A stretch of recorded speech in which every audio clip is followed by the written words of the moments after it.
हा अपघात होता का घात होता असा प्रश्न तुम्ही केला तर आमची शंका म्हणजे माझी आणि असंख्य महाराष्ट्रातल्या लोकांची शंका आहे की हा घात होता। आत्ता तुम्ही जर प्रेझेंटेशन बघितलं असेल तर 60-70 पानाचं मी प्रेझेंटेशन केलं।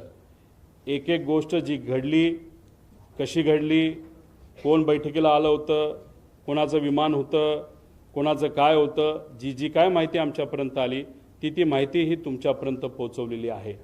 या प्रेझेंटेशनच्या माध्यमातून यांच्यावर ऑब्जेक्शन घेतोय, शंका घेतोय का त्यांच्यावर शंका घेतोय असं अजिबात कुठंच नाही।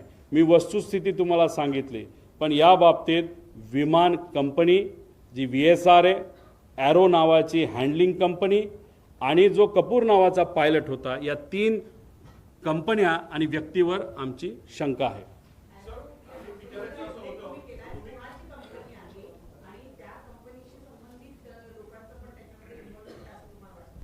या पुऱ्या डिस्कशनमध्ये तुम्ही बघितलं असेल, ॲरो नावाच्या कंपनीली VSRचं हे विमान हायर केलं होतं।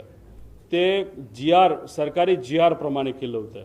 साई आणि ॲरो या 2 कंपन्या यांनाच तिथं कॉन्ट्रॅक्ट दिलेला आहे की VIPंना विमान देण्याचं। आणि मग 15 ते 31 तारखेपर्यंत ॲरोची जबाबदारी त्याच्यामध्ये होती। ॲरोने ते बुकिंग केलं होतं। तो कोण पवार का कोण नावाचा जो माणूस आहे तो हँडलर आहे, तो ॲरोचा हँडलर आहे। त्याने सांगितलं होतं की व्हिजिबिलिटी ऑल ओके, म्हणजे कुठं ते मिसरिप्रेझेंटेशन झालं। ती कंपनी कोणाची कशी अजूनपर्यंत मला तरी काय माहिती मिळालेली नाही, पण बऱ्याच राज्यामध्ये आज जे कुठले सत्तेत आहेत त्या राज्यांबरोबर ती कंपनी काम करते असं मात्र त्या ठिकाणी आम्हाला कळालेलं। म्हणजे बऱ्याच मोठ्या लोकांचा त्यांचा संपर्क नाही तर ओळख असावी असं वाटतंय। सर, तुम्ही म्हणालात की CID ही कॉम्पिटंट एजन्सी नाही या प्रोब करता, तुम्ही ह्याच्यात हायकोर्ट और सुप्रीम कोर्ट मॉनिटर्ड प्रोबची स्पेसिफिक डिमांड करताय का? DGCAवर आमचा विश्वास आहे, पण हे बघा एक तुम्ही समजून घ्या, सरकारवर आमचं ॲलिगेशन नाही, कोणावर ॲलिगेशन नाही, पण ज्या गोष्टी घडल्या असाव्यात, अशा पद्धतीने काय गोष्टी झाल्या असाव्यात या पद्धतीची आमची शंका आहे। ती शंका पूर्ण करत असताना CID बद्दल आपल्या सगळ्यांना माहिती आहे। आता तिथं विमानाच्या म्हणजे एअरपोर्टवर पोलीस अधिकाऱ्यांना अलाउड नसतं, मग CID ह्या गोष्टी कशा करू शकतं? कारण हे शेवटी एक्सपर्ट ओपिनियन याच्यामध्ये लागणार आहे। मग एक्सपर्ट ओपिनियन कोणाकडे? अशा भारताच्या बाहेरच्या 1-2 कंपन्या तुम्ही हायर करा, या इन्व्हेस्टिगेशनमध्ये त्यांना तुम्ही ताकद घ्या। DGCAला सुद्धा एक टीम तुम्ही त्या ठिकाणी तयार करा। आणि अजून एक गोष्ट, ब्लॅक बॉक्स जेव्हा तुम्ही त्याचा अभ्यास कराल त्याचं जे पूर्ण रेकॉर्डिंग आहे, कारण गुजरातला जो ॲक्सिडेंट झाला त्याचं पूर्ण रेकॉर्डिंग पब्लिककडे मिळालेलं नाही, सिलेक्टेड गोष्टींचं रेकॉर्डिंग बाहेर आलेलं आहे।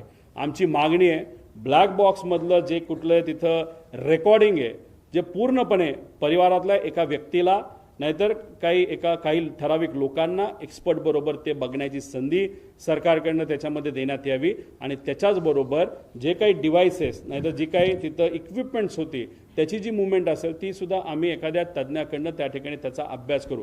त्यामुळे CIDवर आम्ही आक्षेप घेत नाही, पण कधी कधी काय होतं, एका एजन्सीचं नाव दिल्यानंतर सामान्य लोकांना असं वाटतं अरे CID का बघते, कारण का एका मोठ्या सिरियलचं नाव CID होतं तर लोकांना वाटतं लय भारी काम, ते चांगलंच काम करतात, पण या टिपिकल घटनेबद्दल ते चांगलं काम करतील कारण का हे त्यांचं एक्सपर्टीज नाही।